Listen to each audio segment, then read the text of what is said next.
ఆయన చేసిన ఉపకారములలో దేనిని మరవకూడదు. సహోదరి చాలా విషయాలు చెప్పారు. ప్రభు నా పట్ల ఎన్నో మేలులు చేశారు. చనిపోయిన ఆమెని బ్రతికించారు. ఈ 103వ కీర్తన కింద వచ్చినాల్లో చూస్తే సమాధిలో నుండి నా ప్రాణమును ఆయన విమోచించి ఉన్నాడు. అవును, విమోచించారు. సహోదరి నిజంగా ఇలాంటి పరిస్థితిలో అయ్యగారు ఈమె వద్దు ఎందుకు అన్నారు, ఆ చెట్టు కింద పడి ఉన్నావని. నేనన్నా దేవుడు బ్రతికిస్తారు, ఆయన గొప్ప దేవుడు. చనిపోయిన వారిని ఆయన బ్రతికించగల సమృద్ధుడు, ఆయన గొప్ప దేవుడు. సహోదరులారా, దేవుని యొక్క వాక్యాన్ని బట్టి ఆమె చెప్తుంది. అందుకే ఆయనకి ఏమి ఇచ్చి మనం రుణాన్ని తీర్చుకోలేము. దేవుని యొక్క సన్నిధిలో సహోదరులారా, దేవుడు కోరేది ఏంటి? 115వ కీర్తన 12వ వచనంలో ఒక వ్యక్తి అంటున్నాడు, యెహోవా మమ్మల్ని మర్చిపోలేదు, ఆయన మమ్మల్ని ఆశీర్వదించారు. ఏం చేశారంట? ఆయన బ్రతికించాడు, మేలు చేశారు. దేవుడు ఎన్నో ఉపకారాలు చేశారు. అందుకు ఆయన అంటారు, ఏమిచ్చి కూడా ఆయన రుణాన్ని తీర్చుకోలేను గనక దేవుని యొక్క సన్నిధిలో ప్రభువారు మమ్మల్ని మర్చిపోలేదు. దేవుని మనం మర్చిపోగలం, చాలాసార్లు మర్చిపోతాం, కానీ దేవుడు మనల్ని మర్చిపోలేదు. ఈ వ్యక్తి అంటున్నారు కదా, యెహోవా మమ్మలను మర్చిపోలేదు, ఆయన మమ్మలను ఆశీర్వదించారు. ఆయన ఇశ్రాయేలీలను ఆశీర్వదించును, అహరోను వంశస్థులను ఆశీర్వదించును.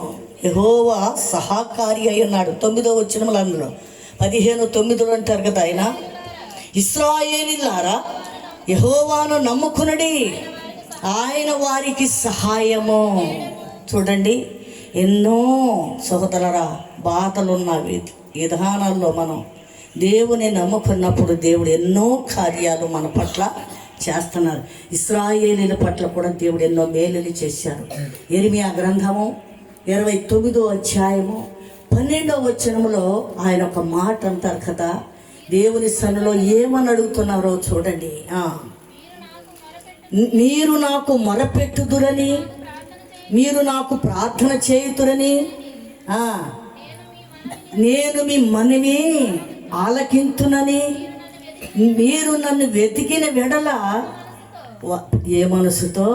పూర్ణ మనసుతో. ఇశ్రాయేలీలను దేవుడు ఆయన పిలుస్తున్నాడు ఆశీర్వదించటానికి, మేలు చేయటానికి. సహోదరులారా, 15:11 అంటారు. యెరెమీయా గ్రంథము 15వ అధ్యాయం 11వ వచనంలో అక్కడ ఏమని రాయబడి ఉందంటే, దేవుడు ఎవరిని కూడా విడిచిపెట్టేవాడు కాదు, అందరినీ కూడా ఆయన ఉపకారం. అందుకు యెహోవా నిశ్చయముగా నీకు మేలు చేయను, నిన్ను బలపరుచుచున్నాను, కీడు కాలమున. చూడండి, సహోదరి చెప్పారు, ఎన్నో వచ్చినాయి ఆపతులో నుండి దేవుడు భర్త విషయములో, కుమారుడి విషయములో, మనవడి విషయములో, ఆమె విషయములో. సహోదరులారా, ఎవరు బంధువులు ఉండవచ్చు, ఎంతోమంది ఆపదకి సహోదరులారా వారు ఆదుకోలేరు, మాట సహాయం చేస్తారు. కానీ దేవుని యొక్క సన్నిధిలో ప్రార్థనా సహాయం అనేది మనకి ఎంతో అవసరము. ప్రార్థన చేసిన వారి ఎడల దేవుడంతా వాళ్ళు నాకు మనవి చేయుతూ వస్తురేమో. ఆయన ఏమని అడుగుతున్నారంట? ఈ మీకా ప్రవక్త కూడా 6 అధ్యాయములు ఆ మాట చెబుతూ 7-8 వచనాలు అంటారు కదా, ఏది మనం తెలుసుకుందాం. మా ఏల కొలది పొట్టేళ్లను, ఏలాది నదులంత విస్తారమైన తైలమును ఆయనకు సంతోషము కలగచేయనా, నా అతిక్రమమునకై నా జ్యేష్ఠ పుత్రుని ఇత్తునా. చూడండి, ఆ కింద వచ్చిన అంటారా, మనుషుడా చూడు, ఆ కింద వచ్చిన చదువు, మనుషుడా ఏది ఉత్తమమో అది నీకు తెలియజేయబడి ఉన్నది, న్యాయముగా నడుచుకున్నటయ్యు, కనికరమును ప్రేమించుటయ్యు, దీన మనస్సును